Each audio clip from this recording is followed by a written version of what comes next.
everyone, it's Kirk here again at Option Alpha. So in this video, we're going to go through setting up iron condor trades, and we'll talk through the pros and cons of going more narrow or wider with our iron condors. So if you're inside of Option Alpha or inside of something like Trade Ideas, you can see here we've got already a list of iron condor trades. We've just filtered this list of trade ideas by neutral strategies, which would be your iron condors and iron butterflies that we can look at. So just as a quick refresher, iron condor trades are set up like this. You basically have essentially two different spreads that you're working with, two different credit spreads to be specific. You have your put credit spread. This would be this side of the iron condor payoff diagram. And then you've got your call credit spread. This would be the other side of your payoff diagram. So what happens here with these different spreads is you have a sell of a naked short put. This would be the selling of the 28 short put. And then you go out some distance, and this is what we're going to talk about, the width of how far out we go and the pros and cons of going out different distances. And you go out another distance and you just buy a put option at a lower strike price. So see, we sold the 28 short put. We're going to buy the 27.5 long put right here. This is the 27.5 long put. That creates our two pivot points here on this side of our iron condor payoff diagram. And that gets us our defined risk and our defined profit ranges.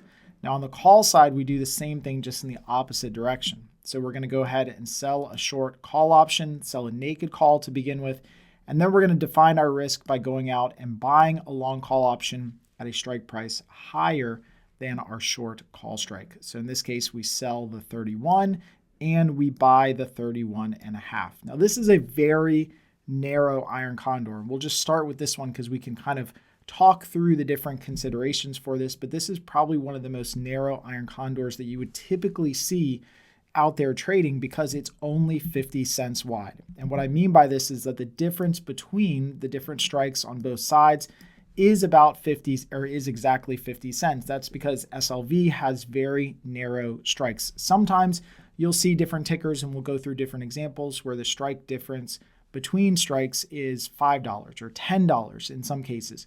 But usually you see anywhere between $1 to $5. Sometimes you see some of these strikes that are half strikes, so 50-cent strikes, and that gets really narrow payoff diagrams. So what you're looking at here with this particular iron condor example is you're looking at a very narrow iron condor payoff.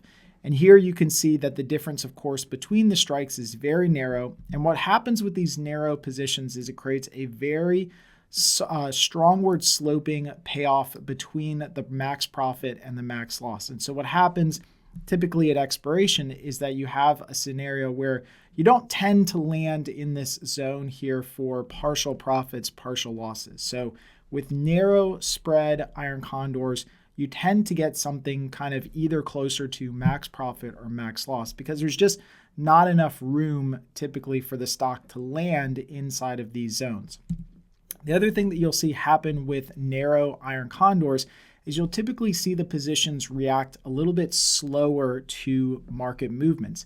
And that's because what you have is you have strikes that are so close together that the impact of one positive for one strike is immediately the opposite impact for the other strike. So for example, let's say the market starts to move down and starts to go lower in SLV. Well, this would be a benefit to the short 31 strike call because we generally, if we're going to sell just that strike in like looking at that particular strike, if the market moves down and we've got a short call option, that benefits the 31 strike call. But we immediately have a 31.5 strike long call. And so we get kind of the opposite impact of that one right next to it. So it's really tough with narrow positions, not that you can't trade them, but one of the downsides to narrow trading or narrow iron condor setups is that the impact of time decay, volatility, market movements in many cases are kind of muted because one benefit to one strike is immediately offset by the other strike. And you get this on both sides. So what happens typically with these positions is they kind of stay around a trading range. They don't really tend to fluctuate a lot in price, which could be helpful if you're a newbie trader. They don't tend to fluctuate a lot in price until you get to expiration and kind of all of the different pricing settles out to either max profit, max loss, or something close to that. So if you're trading narrow iron condors, it's not likely that you're going to see those early profit targets, those early profit taking opportunities, because the market impact is directly offsetting those strikes in a more aggressive fashion one-to-one. So if we widen this thing out, and let's just look at an example here. If we start to widen this position out, let's say we move out our long strike put options. Let's move those down to 26. So we'll go $2 wide here. You can see that we immediately get a much different payoff diagram. So now we've got the same short put option at 28, the same short call option at 31, but I move down the long put to 26. This gets me a $2 wide iron condor on this side and a $2 wide iron condor on this side by moving out the long call option to 33.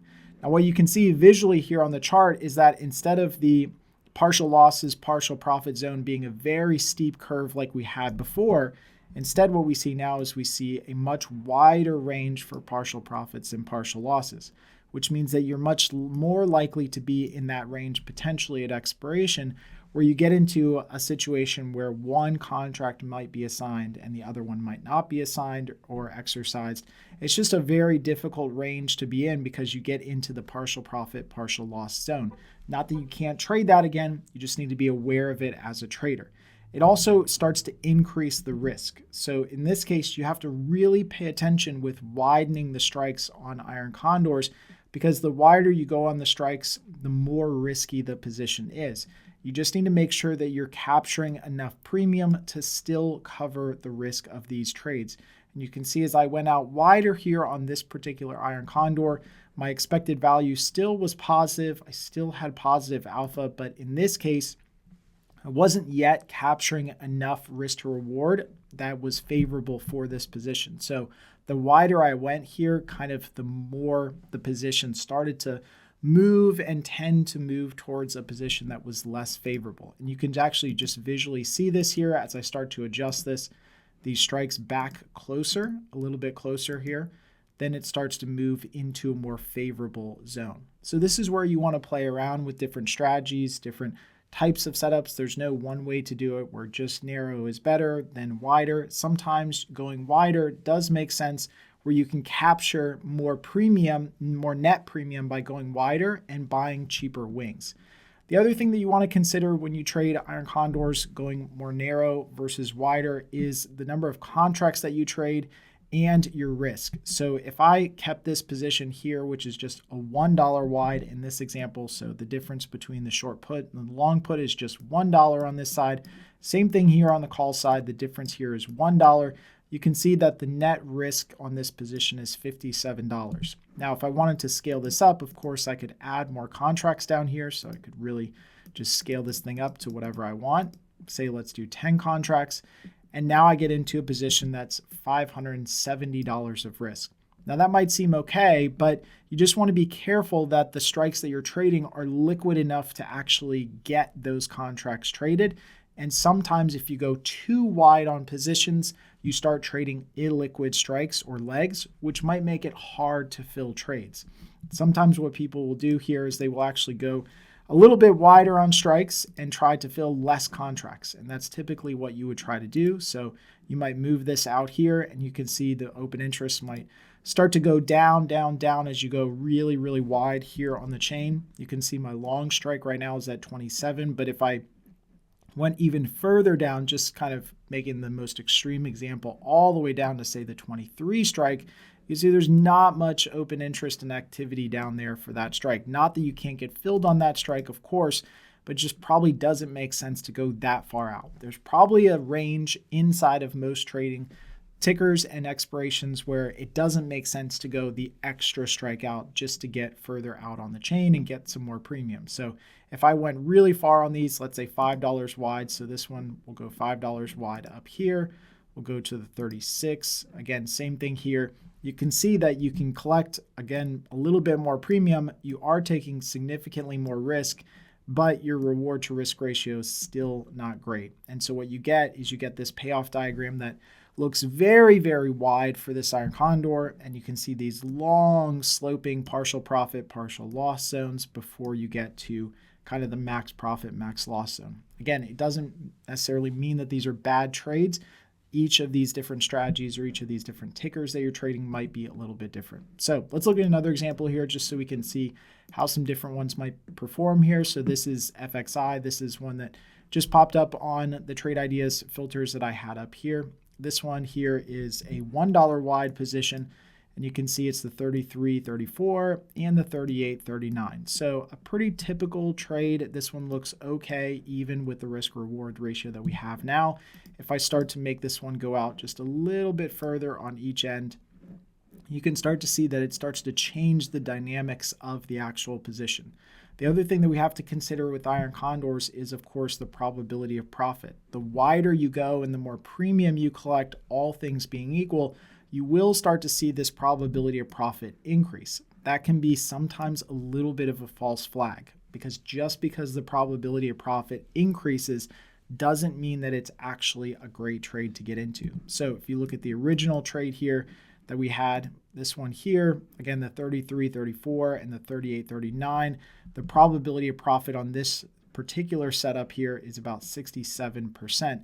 That's because the break evens are here, right, with our premium that we're collecting roughly $67 in this example. If I start to move these long wings out, let's say I move them out here, I go out to a $4 wide position, and so down here I'll go down to a $4 wide position as well and make this even, I am collecting more premium. In this case, I'm collecting $135, which means my break evens are wider, and that's increased my probability of profit to 78%. Now again, this can be sometimes a little bit of a false flag, not that that's not a great probability of profit. It is a great probability of profit, but you've got to account for the other things like risk to reward, because in this case, even though you move the position out, by doing that, you collected less premium every time to compensate you for the additional risk of the position you were taking. And so what you end up having is, yes, a position that has a higher max profit and a higher probability of profit, but it's just not a great risk reward trade if you could do something a little bit better. So sometimes making those positions a little bit more narrow can help out. You can find that range that kind of works for you in your positions to make sure that you kind of fit that trade into your parameters. Another thing that you can do here is you can actually start to filter positions inside of trade ideas by the different max spread width. So in this case, you could come in here and say, I want positions that fit all of these criterias, and I want positions that are spread width no more than $5. So these positions have to be spread width of $5 or less. That would get you these payoff diagrams that look like this, where you find positions that have spread widths less than $5. If you wanted to find positions that had spread widths at least $5, so you want to go a little bit wider on your trades, go ahead and do these spread widths at $5. So we just clear that, and then we do minimum of $5 and find those positions. In this case, this one here has a minimum spread width of $5 because this ticker here, you can trade inside of here, but it was just filtering for those positions that exactly have $5 or more of spread width. Here's a good example here, the 520, 525, 615, 620. This is a position, again, that's got favorable risk-reward ratio, positive expected value. It's kind of a one-to-one here. It is a little bit bearish and skew already, you can see, but that's okay. That's a position that you could kind of work with. And if you started to move these strikes out, so let's say we move the strikes down even further, you could see how that might adjust the position going further. So we would go down here. Actually, it still works even if you go $10 out in this example. So this spread is $10 wide here. This side on this call side is $10 wide also. Still has favorable risk reward, still has positive expected value, slightly better probability of profit, that's okay, but it does include some additional risk because you are going wider on this position. So again, when you're setting up your iron condor trades, there's no hard and fast rule that says you have to go a certain number of strikes wide, or you have to be really wide or really narrow with your positions. I think ultimately it depends on the ticker that you're trading and the pricing of the market at the time. But again, just as a reminder, the wider that you go with your iron condors, the more risk you're taking in the position. You do need to check and make sure that there's liquidity out at those wider strikes so you can get your trades filled.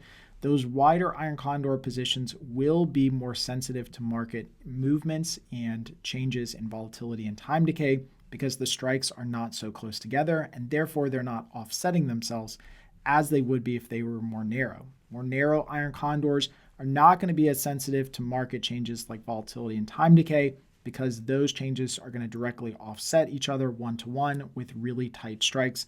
And you're much more likely to find that more narrow positions, although they are lower risk positions, don't generally reach those profit targets very quickly. And you tend to find that you're holding those positions a little bit longer into expiration. So I hope this video was really helpful. If it was, please let us know in the comments below, like and share this video to help spread the word about what we're doing here at Option Alpha. And until next time, happy trading.